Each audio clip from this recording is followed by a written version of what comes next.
help businesses stand up, di ba? Ayun, kung you're an existing activity, you don't need any support from the government anymore. Because incentive is a form of support from the national government. So we register new and pioneer. So new and pioneer meaning pioneer, you're the first one to do it here in the country. So maybe you're introducing a new product or you're introducing a new technology. So again, if you partner with a private entity and your project is certified as pioneer by the DOST, then the company that you partnered with will be classified as new and pioneer and will enjoy 6 years of income tax holiday. What if you're not a pioneer status? So for new and non-pioneer, you get only 4 years of incentives of income tax holiday. For expansion projects, you get 3 years. And again, we have a list of these developed areas all over the country. And if that company locates in this one of these least developed areas, then you get 6 years of income tax holiday. And of course, if you're into modernizing your maybe your manufacturing activity, then you get 3 years of incentives. So again, if there's a there's an existing company, and maybe it uses your technology, and it's classified as modernization of their process, then it may qualify for registration with the Board of Investments and gets 3 years of incentives. Another one is additional deduction for labor expense. So the more workers that you engage, the company engages, then you get deduction for that additional labor that you engage within the year. Another one is the new one, another important incentive is the duty-free importation of capital equipment. So provides 0% duty on any importation of capital equipment, spare parts, accessories by the enterprise. So lahat po na imported equipment yan, maybe any sector. For example, you're into hotel sector, so if you import your machineries like your kitchen machineries, your aircon, your beds, all those things, all this capital equipment will be coming in exempted from paying the duties. So if you're into hospital sector, if you import your machineries like X-ray machine, MRI, and all those things will be coming in duty-free. And you're into manufacturing activity and you're importing your machinery, then the machinery that you'll be using in your manufacturing activity will be coming in duty-free because of the incentives given by the Board of Investments. So availment period is 10 years from the date of registration, and presentation of BOI certificate is enough proof of entitlement.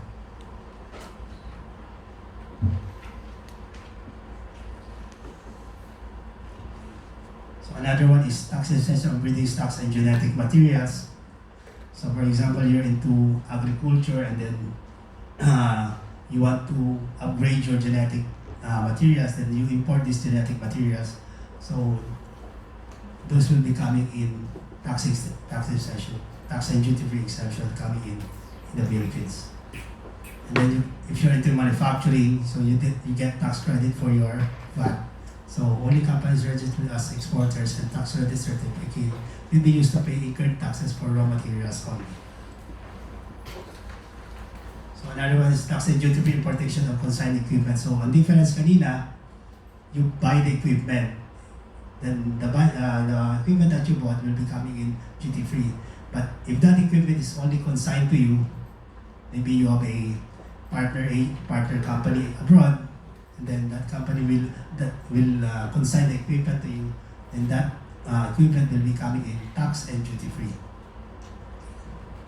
And then of course, we recognize that for foreign investors, they would want to employ some of their expats. So we also provide visa for employment of foreign nationals. So we do the processing for the foreign employees of the company. And simplification of customs procedure. So there's this mabuhay lane in the customs office. So if you're BOI registered, then you are entitled to use that mabuhay lane. So the process is simpler, and then your shipment will be released faster. And of course, access to bonded manufacturing warehouse.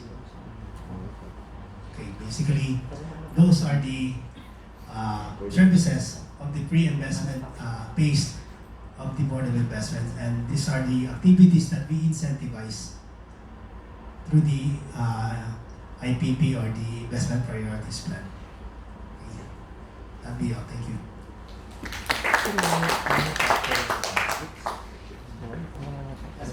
So, if for any, are we going to entertain questions now? Okay, sige.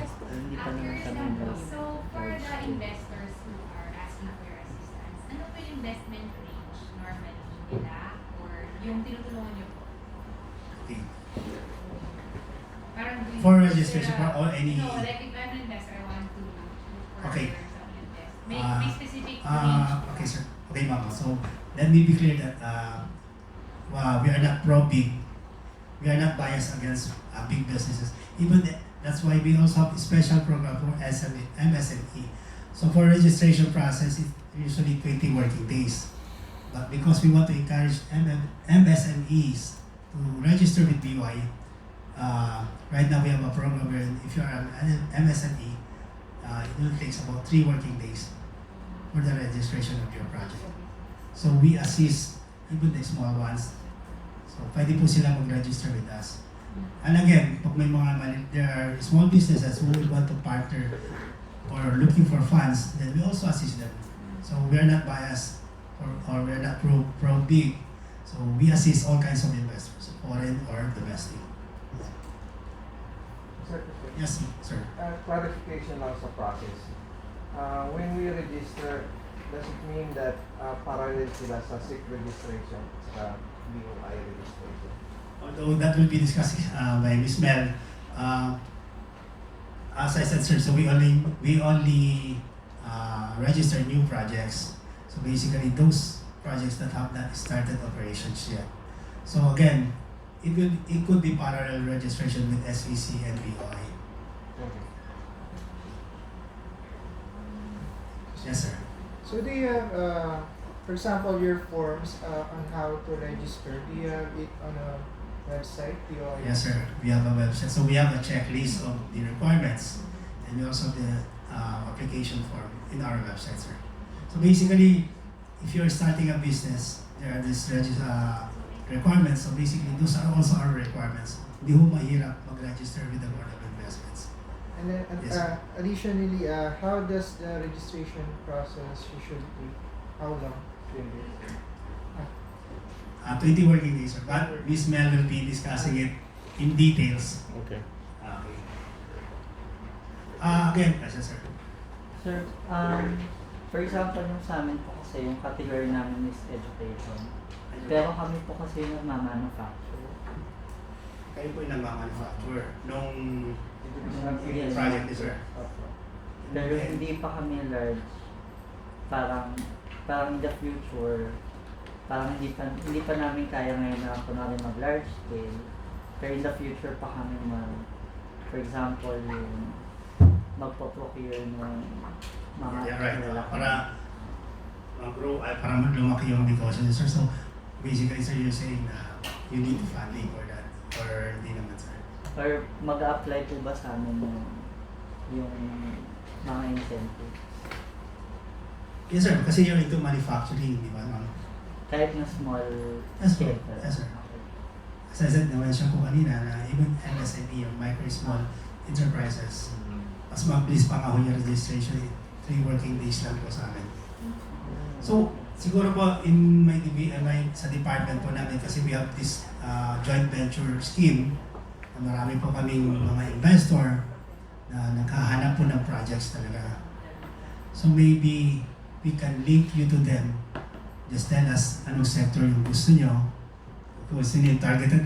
Even baka may specific company kayo what you want to target and we can do that for you. So, yes, ma'am. That is that you're a company itself. Yes. So, especially these are product from R&D from the state. So, it's likely Kasi may encourage nga yung commercialization. So, if that company uses your technology, then there will be a chain of company, for example, that will be the one taking care of the business, the registered bank. they registered with us. Yeah. your partner company. No, the spin-off company. Spin-off? Yeah. That will be using your, is it? Yes, yes. So pwede yun, sir. That is spin-off company. May register with us. So, Because under that category of commercialization of emerging technologies funded by the UST. So pwede po siya mag-register with us, and then pwede niya ma-avail yung mga incentives that was presented earlier, sir. Yes, ma'am. Sir, I think we need to emphasize the timing of the registration. Kasi doon po kami nagka-problema nung Yes. sa inyo. So, Miss Mel po, siya po yung expert dyan. So, kasi siya po siya sa registration department namin. So siguro, I'm just saying na, for those of you who are looking for partners, or kahit specific companies or specific sectors, so just give us siguro yung detail that the leads, detail of what you need, so maybe we can link you with them. Kasi po, especially if they are registered with us, mas madali na po silang kausapin na makipag-meeting po sa inyo. So maybe you can pitch your project to them, maybe one-on-one or a plenary session, di ba?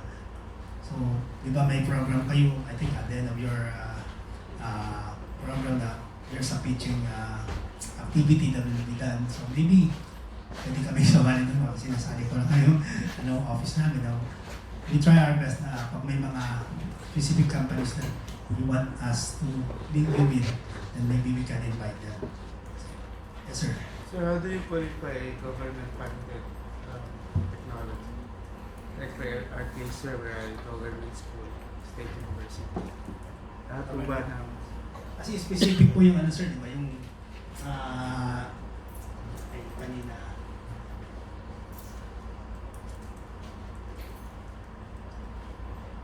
Government-funded R&D or technologies and products of the OST.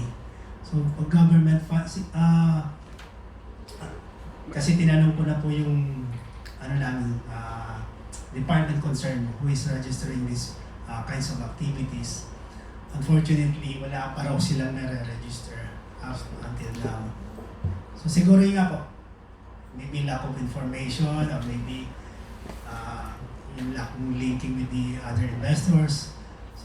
So through this mga ganitong forum, sir, so we are trying to create awareness na may ganitong program. So yung sinasabi mo, sir, na how do you classify yung government funded? Well, maybe meron po kaming yung specific terms and conditions for that, sir. So yung specific department po namin who handles this one maybe can answer you more accurately, sir. So i-send po namin yung mga materials for that, sir. Pero basically pag government funded, sir, yung sinasabi namin is we get a certification from the government agency that this specific project is funded by that specific agency.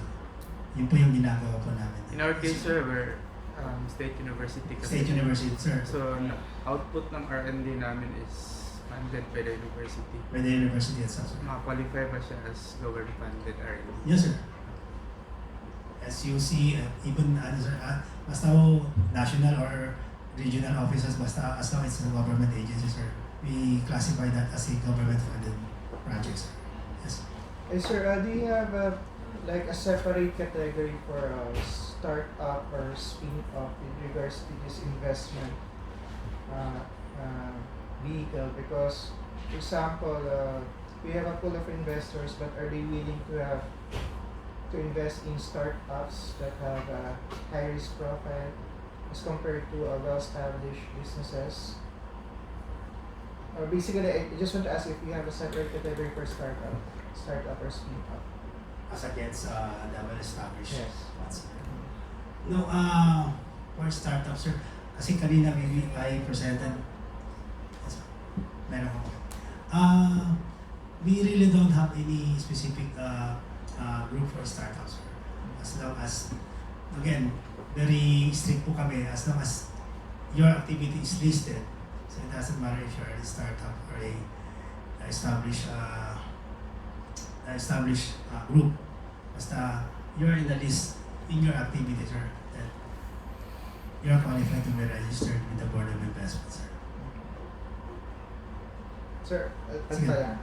May Kasi ano din kami, Nag-umpisa. affiliated kami for example in the LSU, which is for example Center of Excellence Schools, for example in Manufacturing Engineering. So for example, we are doing R&D in the university, and then do you have a matching, for example, a specific sector they're looking to develop, want to develop a specific product, then yung may capability yung isang school, university to develop it. Or may mga matching activities ba kayo for that? for specific product, sir. Yes. Then for example, may gusto tong si market, Right. pero sabihin natin walang makapagbili sa kanila, so kailangan i-develop. So may mga capabilities tong mga schools, universities. That will develop the Yes. market, sir. Ano klaseng incentive ba, or do you have matching yung needs and development, and may incentive ba pag ganyan? Sir, right now the matching that we are doing is between an investor, sir, and a proponent of a project. So basically, it's between yung funder ng fund and the owner of the project. And kung successful po yung negotiations nila and they put up the project, so if the project, yung activity mismo, sir, it's not the product, sir, it's the activity mismo is listed in the IPP or priorities plan, then merong incentives po yun. Hindi ho siya sa product, sir. It's the activity that you'll be doing, sir. So, for example po, yung product na yun, you'll be manufacturing it.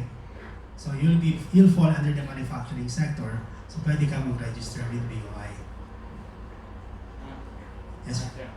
Let's say, for example, you register your company as a software markets in BPI, and then eventually you have there's a diversification of services, and then eventually you're operating for some time, and then the new diversifications categorized into new and then minor.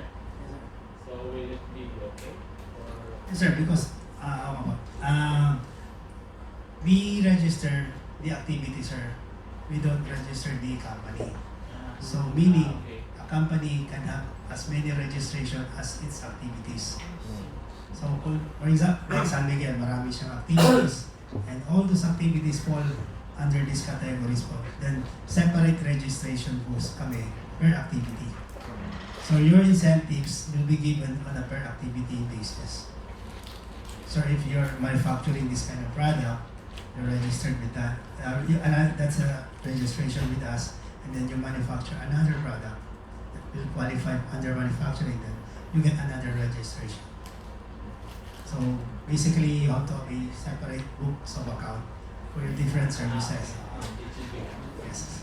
Kasi po yung incentives will be on per activity basis. Now, Yes, sir. how would you?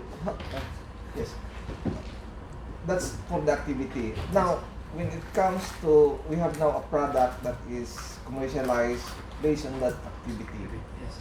Does the income of that product also part of the incentives? When I say income, the tax or the sales of that The product. product. Yes, sir.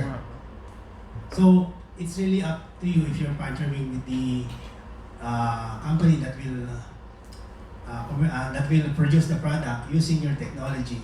So it's really on what kind of arrangement that you'll be having with the company. But the company will be enjoying the incentives that will be producing the product, sir.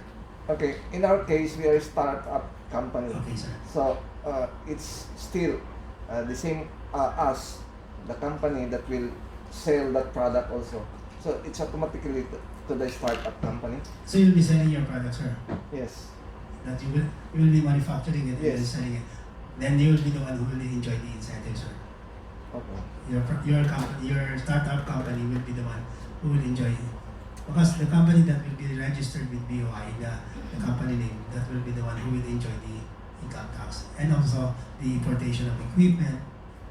Those, specifically, the company that will import the equipment should be the one that is registered with us. Okay. Yes, sir. Sir, it was a follow-up to the previous question, which is if ang in-register mo is the activities, Can they register with anybody?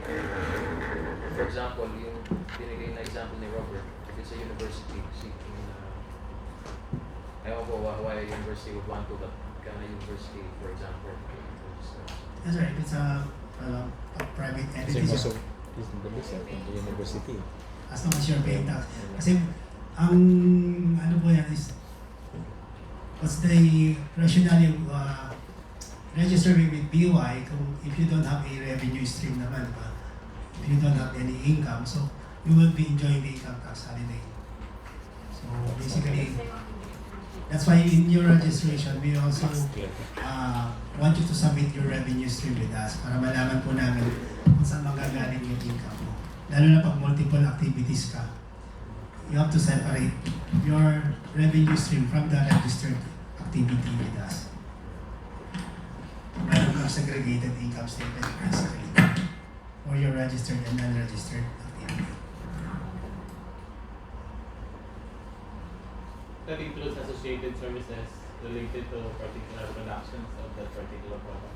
For example, the importations goes into a partial utilizations of these productions, for example. So the whole productions will be entitled with incentives. Yes, In terms of importations, in terms of importation, as long as it is being used in the process of your registered, for example, into manufacturing, you're into manufacturing. So as long as that equipment will be used in the process, then that equipment will enjoy the duty-free importation of capital equipment.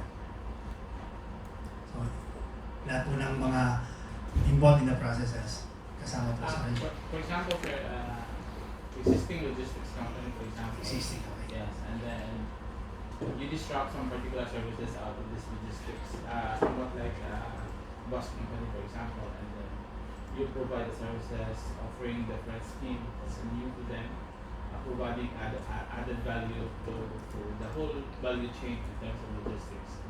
Will that be a particular activity be entitled for that particular incentives?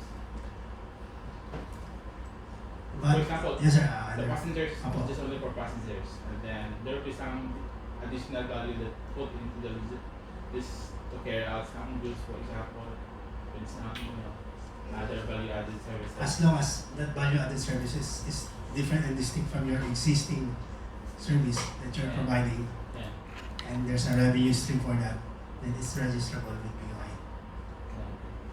Kasi may mga ano po kami dyan, may mga examples na existing facility siya, existing activity, then they introduce something na nagkaroon siya ng other revenue for that, revenue stream for that, another activity distinct from the, but nakakabit siya dun sa existing, then that may be registered as.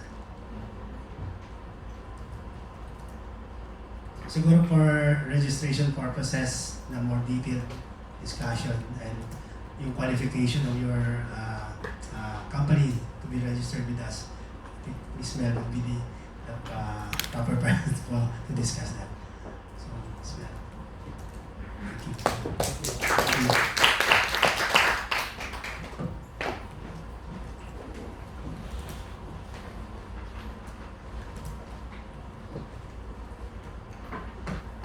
Good afternoon, doctors. Ang babata niyo pa, pero parang enjoy kayo doon sa anong tapos na kayo ng London trip niyo So nasa last na kayo, graduating na kumbaga kayo ngayon.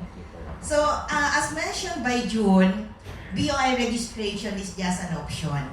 So for those companies who want to avail the incentives, they may want to register with the Board of Investments or other IPAs. So ang BOI kasi is parang similar to the incentives na binibigay ng PEZA, except that sa kanila tax and duty free ang importation of capital equipment, sa BOI is duty free lang. Pero sila dapat yung company located sa PEZA zone. Sa BOI anywhere in the Philippines. So, normally kasi, before, ang IPP is being reviewed yearly. So, yung mga listing namin is being reviewed and then amended. But this is the second time that this is good for 3 years to ensure continuity, consistency, and predictability. Minsan kasi may mga foreigners, especially mga foreigners, nawiwirdohan sila, nag-inquire sila 3 years ago. So, syempre, hindi naman agad-agad nakakapag-decide, lalo kung big ticket projects. Nung bumalik, wala na yung activity nila. So, parang nadi-discourage sila na in-encourage natin to invest in the Philippines. Pero nung nag-decide sila, wala na pala silang incentive. So, ito, good for 3 years, effective March 2017. So, ito na po yung hanggang next year na lang. And then actually in the process of reviewing uli yung listing and the guidelines. So ito in cooperation, yung formulation is in coordination with BMS, NEDA, DOF, and other concerned government agencies such as the DA, DOE, DOT, DOST, and the DOTC. As presented by June, the 2017 to 29 IPP is divided into 3 categories: the preferred, the special laws, and those for exports. Just a simple clarification doon sa sinabi ni June, we also register yung mga existing projects, kaya lang very limited ang incentive. Only on the VAT exemption on raw materials, which is applicable lang kung ikaw ay exporter. So, dapat lang mayroon kang parang export na data na ipipresent sa BOI. So, for purposes of BOI registration, madali lang po. Mayroon kaming 20 working days from the official acceptance of the application to process it, and then dapat magkaroon ng decision ng management. Otherwise, ma-automatically approve ang isang project. So, ito yung mga requirements. In case mayroon sa inyo na connected na sa mga private companies, and doon sa list na present ni June, nandoon yung activity or product, you may want to register the new projects.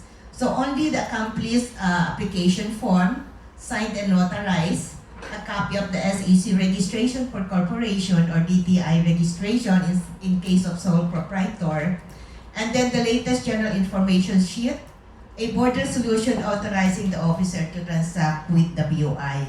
Kasi po minsan biglang may nagpo-follow up, hindi naman siya concerned. So dapat may authorization from the company.